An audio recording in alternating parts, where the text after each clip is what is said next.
Terima kasih Anda masih bergabung di NTV Prime Dialog. Pemirsa, Pilgub Jawa Barat merupakan kontestasi politik yang tak bisa dipandang sebelah mata. Karena di sini memang tidak ada sang petahana karena Ridwan Kamil dipaksa maju di Pilgub Jakarta. Tapi selepas putusan Mahkamah Konstitusi yang progresif, parpol-parpol lebih berani memajukan kader-kadernya untuk memperebutkan kursi gubernur dan wakil gubernur Jawa Barat. Taplak, di Jawa Barat ada 4 pasangan yang berlaga dan mencerminkan keragaman politik di provinsi dengan populasi terbanyak di tanah air itu. Implikasi positifnya, rakyat Jawa Barat sebetulnya punya lebih banyak pilihan. Kurang dari sepekan, pemungutan suara bagaimana tren elektabilitas 4 pasangan calon.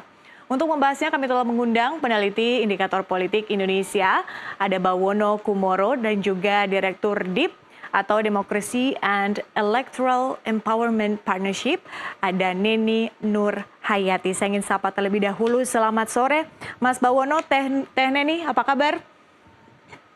Selamat sore, Mbak Patricia. Baik ya semuanya ya. Oke, Mas Wono, saya ingin ke Mas Bawono terlebih dahulu. Tentu yang menjadi sorotan kita adalah soal hasil survei lembaga Anda. Bukankah seharusnya Jawa Barat ini menjadi pertarungan yang sempurna untuk 4 calon? Warga Jabar diberikan opsi banyak, ada 4 calon, tapi toh sangat superior seorang Deddy Mulyadi. Apa sebetulnya yang membuat ia memiliki pendukung yang begitu banyak, 71%? Iya, terima kasih Mbak Patricia. Ya memang dalam dua survei terakhir kami di Jawa Barat, yaitu survei bulan Oktober kemarin dan survei periode terbaru ini di bulan November, memang tidak terlalu banyak pergerakan atau dinamika elektoral ya di 4 pasangan calon. Relatif cenderung tidak ada perubahan. Memang ada sedikit penurunan elektabilitas gitu ya di pasangan calon Deddy Mulyadi Irwan Setiawan, tapi tidak signifikan. Begitupun ada peningkatan dukungan di pasangan Ahmad Saiku Ilham Akbar Habibie. Lagi-lagi tidak terlalu signifikan peningkatannya, hanya sekitar 3%-an. Sementara 2 pasangan lain yaitu Acep Adang Ruhyat dan Gita serta JJ dan Ronald cenderung stagnan. Nah, kembali tadi ke pertanyaan Mbak Patricia, kenapa katakanlah terlalu jomplang gitu ya tingkat gap elektabilitas misalnya antara Deddy Mulyadi Irwan Setiawan dan 3 pasangan calon lain. Ya, kalau kita lihat memang semua bermuara dari soal popularitas, tingkat pengenalan warga Jawa Barat terhadap keempat calon gubernur ini. Popularitas itu kan seperti necessary condition ya bagi setiap orang atau setiap kandidat yang ingin maju di kontestasi pemilihan langsung. Tidak mungkin seseorang akan dipilih kalau dia memiliki popularitas yang kecil, gitu ya, atau popularitas yang rendah. Popularitas pun tidak cukup kalau dia tidak disukai, tidak memiliki tingkat kedisukaan yang baik di mata pemilih. Jadi soal afeksi dari pemilih juga ada di situ. Nah, dibanding Pak Ahmad Saiku, kemudian Pak Acep Adang Ruhyat, Pak JJ, Pak Deddy Mulyadi jauh lebih tinggi popularitasnya. Kalau temuan survei kami itu sudah di angka 93%. Sementara Pak Ahmad Saiku masih di angka sekitar 34%. Kemudian Pak JJ dan Pak Acep Adang Ruhyat belum sampai seperempat warga Jawa Barat yang mengenal beliau berdua. Nah, ini kenapa ada gap popularitas yang sangat jauh. Kita bisa temukan jawabannya. Pak Deddy Mulyadi ini kan bekerja tidak 1-2 tahun terakhir, tapi sudah lama gitu ya, sudah lama berkeliling Jawa Barat, dulu lama sebagai Bupati Purwakarta 2 periode, kemudian juga pernah menahkodai Partai Golkar sebelum sekarang berpindah di Partai Gerindra, kemudian pernah maju juga di Pilgub Jawa Barat 2018. Jadi investasi politik Pak Deddy Mulyadi jauh lebih panjang timbang 3 nama cagup yang itulah yang kemudian membuat kenapa tingkat pengenalan beliau jauh lebih tinggi dibanding 3 nama cagup yang lain.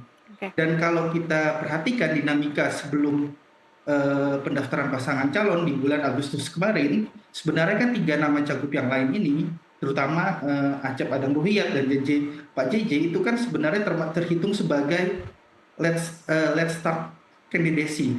Artinya kandidat yang mulainya itu sangat telat. Mhm. Bahkan dalam konteks Pak JJ Ya. dan Pak Ronald, itu pencalonannya di detik-detik terakhir sebelum KPU ditutup. Mhm. Nah, itu juga menjadi faktor kenapa kemudian gap-nya terlalu jauh. Mhm. Mhm. Itu yang menjelaskan kenapa elektabilitas dari Deddy Mulyadi itu jauh mengungguli 3 cagup yang lain. Oke, oke. Teh Neni, tidak ada Iya. Ridwan Kamil sebetulnya. Sebetulnya kan bisa jadi pertarungan yang sempurna untuk 4 pasangan calon. Tapi kita sudah melewati debat panjang di Jawa Barat, tapi toh angkanya tidak berubah signifikan. Apa yang terjadi? Iya, tadi sebetulnya Mas Bawono sudah menyampaikan dengan panjang lebar gitu ya. Kandidat Deddy Mulyadi ini kan memiliki keunggulan modal politik dan sosial di Jawa Barat yang sudah cukup kuat dibandingkan dengan 3 calon gubernur lainnya. Dan tentu saja Deddy Mulyadi ini memiliki rekam jejak sebagai kepala daerah dari mulai di daerah, kemudian politisi hingga level di tingkat nasional gitu ya. Dan kalau kita ketahui di akhir-akhir itu memakai strategi political marketing lewat sosial media, di mana kemudian setiap hari mendatangi warga yang tertimpa musibah, kemudian ada bencana, dan Deddy Mulyadi juga merekam kegiatan itu melalui publisitas. Jadi Mhm. publisitas ini menjadi salah satu strategi politik marketing yang saya kira saat ini kalau kita lihat dari 35,7 pemilih yang ada di Provinsi Jawa Barat, 60%-nya adalah Gen Z dan milenial. Nah, sehingga kegiatan yang selalu terekam melalui sosial media, melalui YouTube, TikTok terutama, Mbak Patresia, Mhm. ini dalam 6 tahun terakhir itu memiliki efek yang luar biasa, dan itu bisa mempersuasi publik. Sehingga saya kira tidak heran ketika kemudian muncul nama Deddy Mulyadi yang katakanlah tidak ada lawan. Tetapi jangan salah gitu ya, kalau kita berkaca pada Pilkada 2008, kita tahu gitu ya, pada saat itu Ahmad Heriawan dengan Dede Yusuf diusung gitu yang tidak ada sekali sampai dengan H-1 pencoblosan itu tidak ada lembaga survei atau tokoh manapun yang menempatkan posisi Aher Dede Yusuf ini ada di posisi pertama, semua Mhm. lembaga survei. Tetapi kemudian hasilnya sangat mengejutkan, kenapa? Karena pada akhirnya ada anomali di situ gitu ya, ada anomali kenapa kok Ahmad Heriawan dengan Dede Yusuf ini itu memenangkan kontestasi di Pilkada Provinsi Jawa Barat pada Mhm. tahun Teh, 2008. tapi ini Nah, kan jauh ternyata sekali salah Teh, satu 71% dengan belasan persen, betul. bahkan hanya 4-5% ini kan jauh sekali. Iya betul, tapi saya masih melihat ya ada kejutan-kejutan mungkin saja yang akan dilakukan oleh PKS misalnya, di mana Mhm. PKS ini kan memiliki loyal voters yang sangat kuat ya, termasuk juga menjadi pemilih yang solid ya di Provinsi Jawa Barat. Kalau kita lihat dari tren beberapa pilkada-pilkada sebelumnya, termasuk juga pilkada 2018 kemarin di Provinsi Jawa Barat. Jadi loyalitas dukungan pemilih PKS pada pasangan calon yang diusung partai itu kemudian tidak tergoyahkan. Meskipun Mhm. pilkada 2018 memenangkan Ridwan Kamil dan UU Rujhanul Ulum pada Mhm. saat itu. Nah, akan tetapi memang kalau kita melihat bagaimana hari ini di Provinsi Jawa Barat, Deddy Mulyadi memang sangat sulit gitu ya untuk dikalahkan oleh kandidat-kandidat lainnya. Tetapi tadi celah-celah potensi-potensi beberapa kemungkinan-kemungkinan di last minute itu tidak bisa menutup mata Mbak Patresia gitu ya. Karena kemudian kita melihat bahwa bisa jadi memang dengan kehadiran Ilham Habibie gitu ya, yang dimana mungkin dengan pemilih yang intelektual ke atas gitu ya, secara pendidikan gitu, itu lebih menyukai kepada kandidat ya nomor 3 ini gitu Mhm. ya. Meskipun tadi lagi-lagi sebetulnya Deddy Mulyadi karena sudah membangun investasi politik dalam jangka waktu yang cukup panjang, ditambah kan kita tuh Persib banget ya Mas Bawono ya, Viking gitu Mas Bawono. Jadi dengan adanya Pak Erwan ini saya kira memang melengkapi dari popularitas, elektabilitas, dan kelemahan dari Deddy Mulyadi, sehingga Viking-Viking ini juga mengarah kepada pasangan calon Deddy Mulyadi dan Erwan, Mhm. Oke, Mbak Patresia. Mas Wono, keunggulan paslon Deddy Erwan ini konsisten di semua demografi tidak, Mas? Iya, kalau kita lihat dari temuan survei kita kali ini gitu ya, hampir di seluruh kelompok demografi pemilih, pasangan, calon, Deddy Mulyadi Erwan Setiawan itu, unggul dibanding ketiga Mhm. pasangan calon lain, Mbak Patricia ya. baik di kelompok pemilih di Gen Z, milenial, generasi X atau generasi yang lebih tua gitu ya. Pun juga dengan keunggulan dari segi gender, pendidikan maupun pekerjaan. Nah, memang tadi menarik apa yang disampaikan oleh Mbak Neni tadi soal adanya potensi kejutan dari Partai Keadilan Sejahtera ya. Memang kalau kita lihat kan misalnya di 2018 ya, itu kan termasuk ada yang mengejutkan dari pasangan calon Sudrajat ketika itu dengan Ahmad Saiku yang diusung oleh PKS dan Partai Gerindra. Seperti juga tadi Mbak Neni sampaikan di 2008 misalnya Aher Dedi Yusuf, Aher Deddy Miswar gitu ya. Nah, tapi kalau kita cermati lebih jauh, memang ada beberapa kondisi yang berubah. Pertama, PKS unggul di 2008 dan 2013 tidak dapat dipungkiri selain karena soliditas pemilih basis konstituen mereka, mereka juga dibantu oleh popularitas dari cawagupnya. Deddy Yusuf adalah seorang artis yang sangat orang semua tahu, termasuk apalagi di Jawa Barat. Pun juga dengan Pak Deddy Mizwar yang menolong Pak Ahmad Heriawan dari menyelamatkan Pak Ahmad Heriawan dari kompetitornya ketika itu Deddy Yusuf di 2013 gitu ya. Dan di 2018 Pak Sudrajat yang bisa dibilang dalam berbagai survei selalu menempati posisi ketiga di bawahnya Pak Deddy Mizwar dan Pak Deddy Mulyadi ketika itu, tetapi di hasil akhir ada di posisi kedua setelah Ridwan Kamil, Uruzanul Ulum. Tapi kondisi 2018 itu agak berbeda dengan sekarang. Kenapa? Karena ketika itu pasangan Sudrajat Ahmad Saiku yang diusung oleh Partai Gerindra PKS saat itu juga masih menjadi bagian gitu ya, katakanlah satu kelompok, satu ekosistem dengan pemilih Prabowo Subianto. Dan kita ingat ketika menjelang 2018 itu ada momen di mana di panggung debat Pak Sudrajat dan Pak Ahmad Saiku membentangkan kaos 2019 ganti presiden. Nah, jadi ada momen-momen yang kemudian menyatu dan membuat suara mereka kemudian naik gitu ya, naik secara mengejutkan di detik-detik akhir Pilgub 2018. Tapi sekarang kondisinya berbeda. Pak Deddy Mulyadi satu kelompok sekarang menjadi bagian dari Pak Prabowo Subianto, Partai Gerindra. Nah, saya kira itu semakin menyulitkan bagi tiga pasangan calon lain, terutama Ahmad Saiku, Ilham Akbar Habibie, untuk bisa katakanlah mengalahkan Deddy Mulyadi Arwasdawan di sisa kurang 7 hari. Mas Wono, usai jeda kita akan kupas lagi soal peluang calon lain akan seperti apa, tapi kita harus jeda terlebih dahulu untuk azan maghrib. Pemirsa tetaplah bersama kami segera kembali.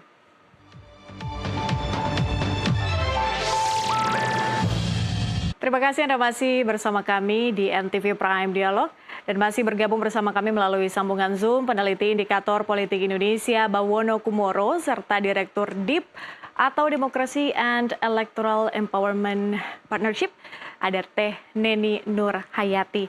Di segmen ini saya ingin ke Mas Bawono terlebih dahulu. Mas Bawono, jadi di segmen sebelumnya kan sebetulnya kita sudah berbicara sedikit ya bagaimana dengan peluang dari pasangan calon lain. Kalau kata Teh Neni, masih ada anomali-anomali yang sebetulnya bisa membalikkan keadaan. Tapi pertanyaannya adalah peluangnya sebetulnya seperti apa untuk pasangan calon lain? Atau mungkin ada faktor-faktor yang harus benar-benar difokuskan oleh pasangan-pasangan calon ini?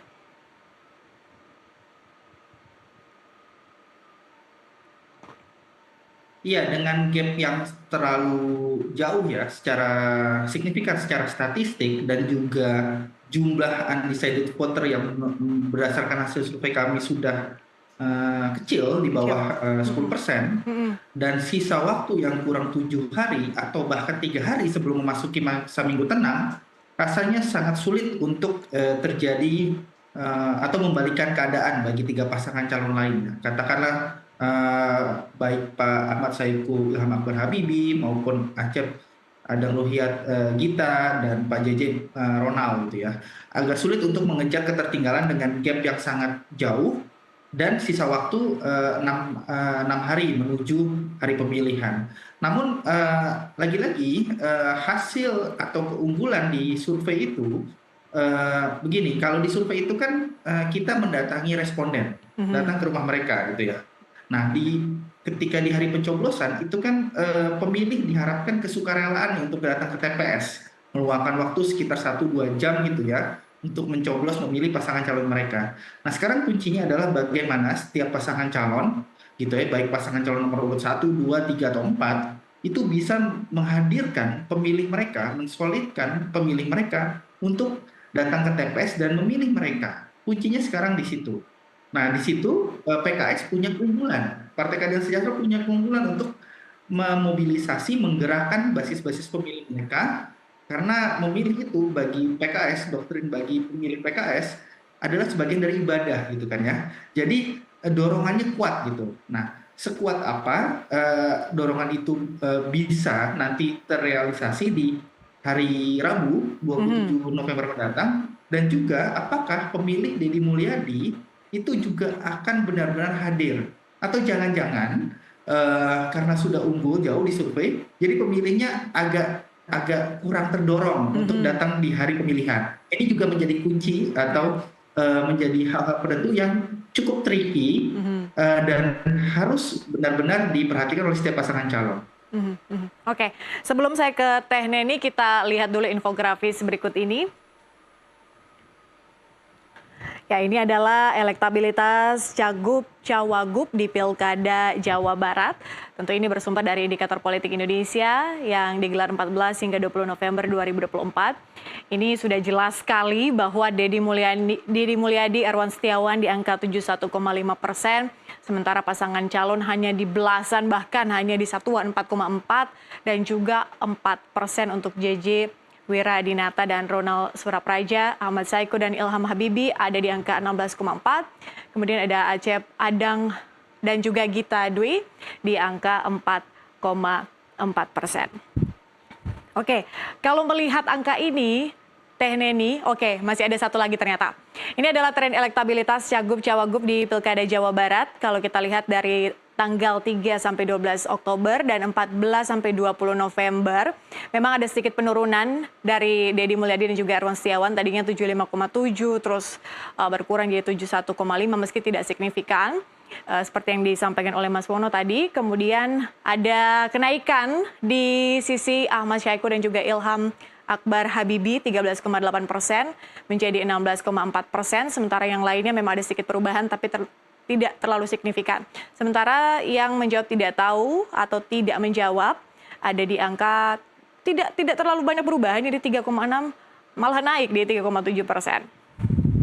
Oke, Teh Neni, melihat tentu angka-angka ini, walaupun Teh Neni tadi sebutkan masih ada anomali-anomali yang kemudian bisa muncul dan membalikkan keadaan. Tapi kalau berbicara soal 71,5%, kemudian membalikkan keadaan dari yang hanya belasan persen atau hanya satuan persen, kemudian berada di angka puluhan persen, bukankah itu agak sedikit mustahil, Teh Neni? Apalagi kan ini tinggal satu minggu nih. Iya betul, tadi menarik apa yang disampaikan oleh Mas Bawono. Saya kira memang gambaran pilkada saat ini, Mbak, dengan pilkada sebelumnya gitu ya, di pilkada 2024 ini agak sedikit berbeda memang dengan pilkada-pilkada sebelumnya, karena umumnya perilaku politik pemilih di Jawa Barat yang kita tahu gitu ya, di mana pemilih saat ini sudah memiliki preferensi politik sendiri. Kalau kita lihat memang sosok Deddy Mulyadi juga nyaris diterima oleh semua kalangan masyarakat di Provinsi Jawa Barat.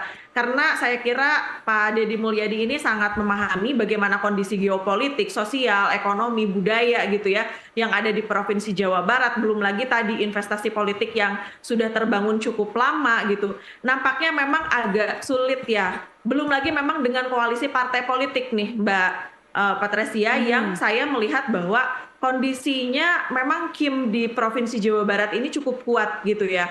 Ya, pilkada di Jawa Barat memang selalu kompetitif, tapi lagi-lagi kali ini memang sangat berbeda dengan pilkada-pilkada sebelumnya. Tetapi tadi saya sepakat dengan apa yang disampaikan oleh Mas Bawono. Sebetulnya selain bagaimana mendorong pemilih di teman-teman PKS, kemudian juga Nasdem dan juga PPP untuk datang ke TPS, pastikan dulu bahwa pemilih itu tercatat dalam daftar pemilih gitu ya. Karena bisa jadi kemudian memang ada beberapa misalnya yang tidak ini bukan hal yang krusial deh untuk memastikan data pemilih, data konstituen itu terdaftar atau tidak dalam data pemilih. Padahal ini menjadi hal yang sangat krusial. Bagaimana kemudian pemilih mau datang ke TPS ketika belum tercatat dalam data pemilih.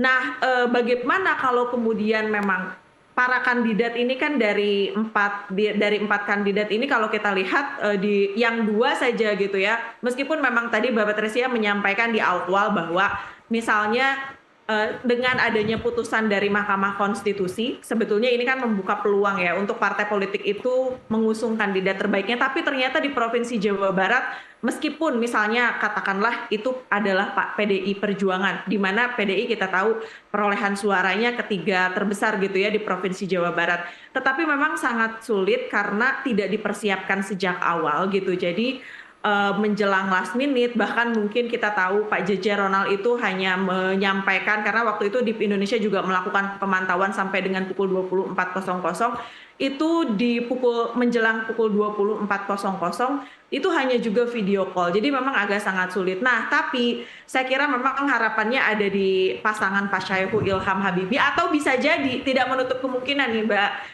misalnya potensi-potensi lain nih, ada dua paslon misalnya mendukung kepada salah satu pasangan calon. Kalau mendukung kepada pasangan calonnya Deddy Mulyadi, oke, berarti artinya ini kemenangan mutlak gitu. Tapi kalau misalnya dukungannya di last minute ternyata dua paslon ini diberikan kepada Ahmad Syahihu gitu dan Ilham Habibie, saya kira kontestasi ini mungkin akan menjadi lebih dinamis lagi, terutama kita masih punya peluang-peluang itu paling tidak sampai dengan menjelang masa tenang 24 November 2024. Iya, tapi kan Pilgub Jabar cuma perlu simple majority Teh.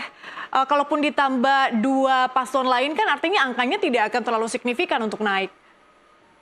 Betul, tidak akan signifikan untuk naik, tapi kita juga masih punya misalnya belum tentu orang yang sudah punya pilihan kepada Deddy Mulyadi tidak menutup kemungkinan misalnya juga bisa berubah. Ya meskipun tadi kemungkinan itu kecil, tapi potensi-potensi itu dimungkinkan juga berpotensi terjadi gitu ya. Karena di dalam komunikasi politik di Indonesia itu kan kalau kata salah satu guru besar di ilmu komunikasi Universitas Pajajaran itu, komunikasi politik di Indonesia itu absurd, tidak bisa diprediksi dan tidak bisa diramalkan.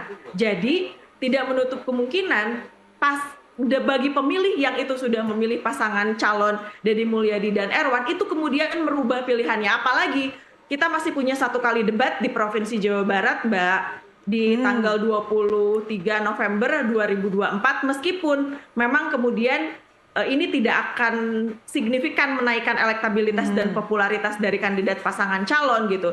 Tapi kalau kita lihat di debat pertama, kemudian kedua ini cukup jomplang Mbak, karena di debat kedua ini mulai ada dinamika-dinamika begitu ya, dan cukup progresif, termasuk juga misalnya kandidat perempuan mulai ada menarik banyak perhatian publik, satu-satunya kandidat perempuan yaitu Mbak Gita gitu ya, itu cukup menarik perhatian publik di debat kedua kemarin.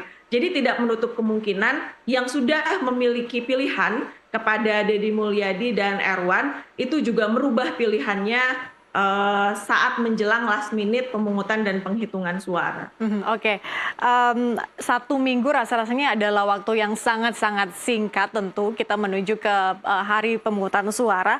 Kalau dari sisi Mas Bawono sebetulnya melihat gempa politik seperti apa Mas Wono yang sekiranya bisa membalikan keadaan kalau misalnya memang angkanya sejomplang ini? Iya, kita dalam survei ini juga coba melihat ya seberapa besar komposisi pemilih kuat dan pemilih lemah dari setiap pasangan calon, Mbak Patricia ya.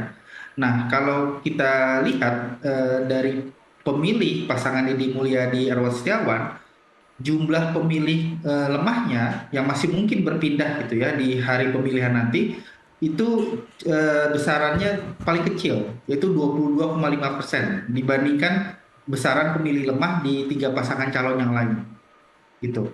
Nah, pemilih kuatnya lebih dominan. Nah, sekarang kan pertanyaannya adalah apa yang mungkin bisa nanti membuat pasangan Deddy Mulyadi dan Erwan Setiawan ini kalah gitu ya, atau kemudian mendapatkan perlawanan sengit dari 3 pasangan calon lain, itu tentu saja adalah pemilih kuatnya yang jumlahnya 77% itu dari pasangan calon nomor 4 ini, apakah benar-benar akan hadir di hari pemilihan nanti, pemilih di TPS? Itu saja jadi kuncinya. Saya pikir di situ lebih kepada penentu dari hasil Pilkada Jawa Barat nanti di 27 November.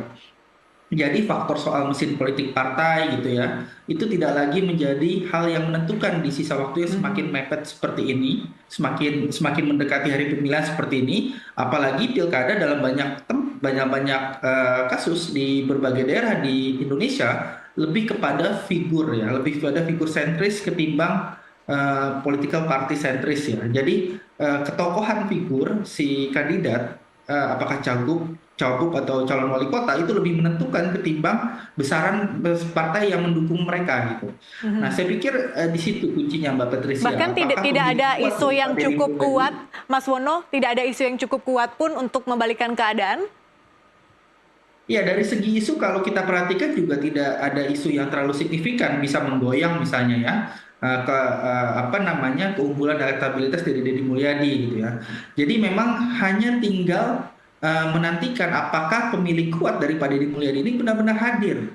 Kalau misalnya katakanlah sebagian besar pemilih Pak Deddy Mulyadi di hari pemilihan lebih memilih untuk bekerja atau tidur gitu ya, atau pergi berwisata, itu kan hari libur ya di 27 November, atau misalnya ada katakanlah tantangan bencana alam, banjir atau hujan gitu ya di musim penghujan seperti ini yang membuat pemilih-pemilih itu enggan datang gitu ke TPS, itu lebih menentukan menurut saya ketimbang hal-hal lain yang seperti isu atau juga kerja-kerja mesin partai di sisa waktu 6 hari ini. Oke, baik, kita jeda terlebih dahulu, kita akan lanjutkan di segmen terakhir. Pemirsa tetaplah bersama kami, NTV Prime Dialog segera kembali.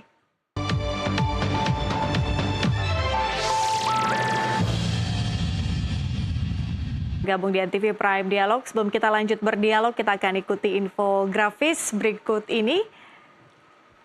Oke, baik, nampaknya kita akan langsung kembali berdiskusi dengan Mas Wono dan juga Teh Neni. Mas Bawono, sebetulnya kalau berbicara soal basis pemilih Deddy Erwan di Jawa Barat, bagaimana menggambarkan atau memberikan gambaran soal basis-basis pemilih ini? Di daerah-daerah mana saja yang sebetulnya Deddy Mulyadi ini tidak terkalahkan? Iya, kalau kita lihat memang secara umum hampir di seluruh kabupaten kota ya, Pak Deddy Mulyadi dan Pak Irwan Setiawan itu unggul dibandingkan 3 pasangan calon yang lain. Nah, yang sangat menguntungkan bagi pasangan calon Deddy Mulyadi dan Irwan Setiawan, 3 kompetitor mereka itu dari segi keunggulan itu masih terfokus di sejumlah daerah saja gitu, Mbak Patricia. Misalnya kalau kita lihat ya, kalau Pak JJ Ronald gitu ya, itu kan masih di sekitar Priangan Timur.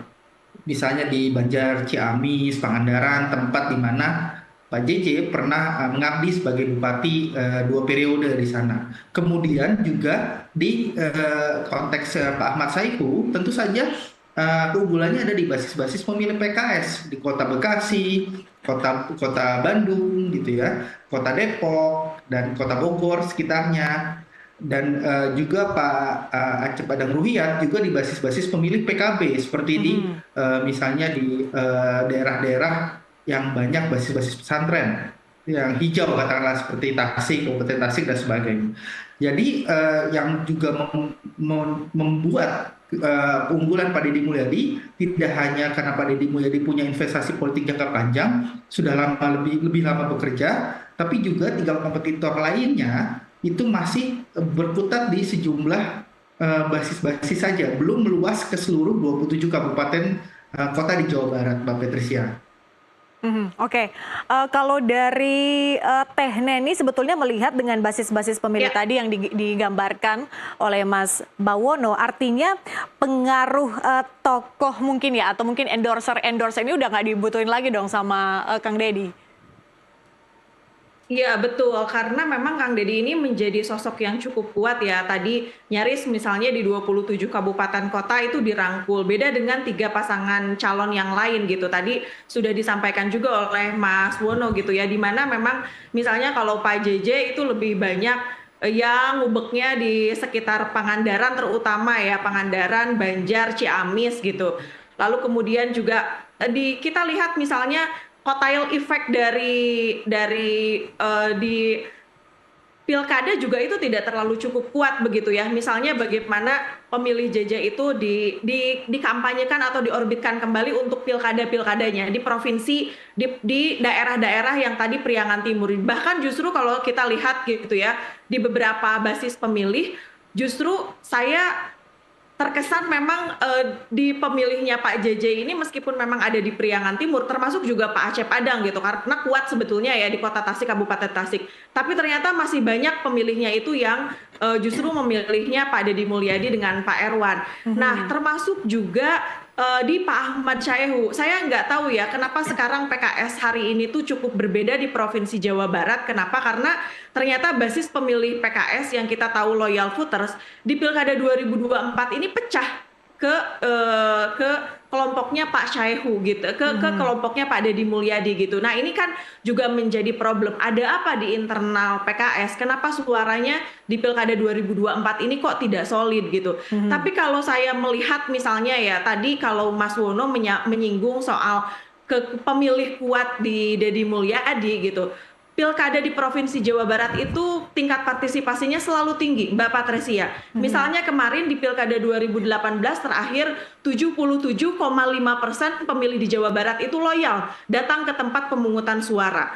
Kalau misalnya hari ini katakanlah ada pindah memilih gitu ya, Mbak Patresia, untuk Pilkada Jawa Barat itu sebetulnya masih tetap aman. Saya misalnya nih pemilih Kabupaten Bandung, mau milih di Kota Bandung gitu ya. Saya tidak bisa memilih untuk kehilangan suara saya untuk memilih calon bupati, tapi suara saya masih tetap aman bisa menggunakan di pemilihan gubernur. Jadi artinya sebetulnya aman posisi pemilih meskipun memang ada pindah memilih untuk pemilihan gubernur dan wakil gubernur ini. Ya apalagi pemilih di Indonesia ini kan sangat dimanjakan gitu ya. Hari pemungutan dan penghitungan suara itu menjadi hari libur nasional. Pun toh kalau tadi Mas Wono juga menyinggung misalnya ada kondisi TPS-TPS yang rawan bencana alam, atau kemudian ada TPS-TPS khusus Mbak Patresia, atau kemudian partisipasi di kelompok rentan yang cukup rendah, memilih untuk tidak memilih datang ke TPS, tapi persentasenya sangat kecil sekali karena tadi saya melihat dari pilkada ke pilkada di Provinsi Jawa Barat selalu lewat dari partisipasi pemilihnya 75%. Nah, sehingga memang kemungkinan untuk bisa mengalahkan Deddy Mulyadi itu sangat sulit kecuali kalau kemudian ada tsunami politik misalnya nih Kim di Deddy Mulyadi dan Pak Erwan ini kemudian pecah kongsi gitu ya gitu akan memilih pasangan calon nomor 3 gitu misalnya ada tsunami politik nih di last minute. Tetapi kalau kita melihat ya memang kemungkinan itu sangat kecil sekali terjadi. Mbak Patresia. Teh Neni, tadi saya belum tanyakan ke Teh Neni soal isu yang kemungkinan bisa mengubah angka-angka ini. Adakah isu yang rasanya cukup kuat Teh Neni dalam waktu 1 minggu ini? Kalau saya melihat misalnya ya katakanlah misalnya ada isu misinformasi, disinformasi, manipulasi AI dan lain sebagainya. Oke, di Jawa Barat kemarin ditemukan selama tahapan kampanye itu ada isu-isu hoax gitu. Tapi itu langsung di take down oleh Bawaslu dan Bawaslu saya kira cukup sigap ya dalam menanggapi berbagai dugaan-dugaan pelanggaran yang berkaitan dengan kampanye isu-isu hoax, SARA dan lain sebagainya. Sehingga saya kira tidak cukup kuat gitu ya untuk kemudian menggoreng Pak Deddy Mulyadi ini dengan isu-isu yang katakanlah itu misalnya sangat sensitif berkaitan dengan agama, kemudian ras, kemudian misalnya ada isu-isu mistis dan lain sebagainya. Karena didukung dengan kelompok-kelompok konservatif gitu ya yang cukup kuat juga kepada Deddy Mulyadi ini kemudian juga saya melihat bahwa strategi politiknya Deddy Mulyadi ini juga mengakomodasi kepentingan-kepentingan kelompok-kelompok itu gitu karena tadi sudah mulai membangun investasi politik kemudian memperluas jelajah komunikasi politik jadi bukan hanya di Kim gitu Mbak Patresia ternyata pemilih yang itu adalah pemilihnya Pak JJ kemudian juga misalnya pemilihnya Pak Syaihu dengan pemilihnya siapa satu lagi misalnya Mbak Gita kemudian Pak Acep Adang itu kemudian juga dirangkul gitu oleh Pak Deddy Mulyadi ini sehingga saya kira memang di last minute ini, kalau kemudian memang tidak ada tsunami politik dari Kim, akan sangat sulit merubah keadaan seperti yang diprediksikan oleh Mas Wono tadi. Oke, Mas Wono, terakhir, apa rekomendasi Anda untuk para kandidat melihat angka ini? Iya, memang tidak banyak yang bisa dilakukan ya oleh para kandidat selain menjaga basis politik mereka yang sekarang existing ya. Terutama bagi tiga kandidat lain, Pak Ahmad Saiku, Pak Acep Adang Ruhyat, dan Pak JJ tidak cukup waktu untuk melakukan berbagai manuver politik dan kerja-kerja politik guna mengejar ketinggalan gap elektoral tadi dari Pak Deddy Mulyadi. Sekarang musuh bagi ketiga orang ini, ketiga kandidat ini bukan lagi Pak Deddy Mulyadi, tapi adalah waktu, gitu ya. Kerja-kerja politik yang ingin dilakukan di sisa waktu sebelum Minggu Tenang pada hari Minggu nanti 24 November itu rasanya sangat sulit untuk bisa kemudian terkonversi menjadi suara yang bisa melampaui pasangan Deddy Mulyadi dan Erwan Setiawan, Mbak Patricia. Oke, Teh Neni, apa rekomendasi Anda, Teh? Teh Neni? Iya, siap Mbak Patricia. Oke, terakhir Tadi Teh suaranya Neni, agak apa putus-putus. rekomendasi Anda? Rekomendasinya tentu memperkuat dengan basis politik yang sudah ada, terutama memang sebetulnya tantangannya adalah bagaimana memperluas jelajah komunikasi politik kepada pemilih-pemilih lain yang mungkin undecided voters, kemudian swing voters masih bisa dilakukan itu dengan maksimal. Meskipun memang tadi agak sulit untuk dilakukan dalam jangka waktu yang sangat pendek ini, tetapi saya rasa bahwa bisa maksimal ketiga paslon yang lain juga melakukan gitu ya di last minute kerja-kerja terakhirnya, termasuk juga mungkin debat yang akan diselenggarakan pada tanggal 23 November 2024 ini untuk setidaknya memperlihatkan begitu ya kepada kelompok masyarakat dengan ide, gagasan, kemudian juga program-program yang progresif ke depan, karena saya kira penentu Jawa Barat ke depan ini akan ada di tangan siapa pemimpin yang akan terpilih nanti. Dan terutama saya kira mungkin masih bisa begitu ya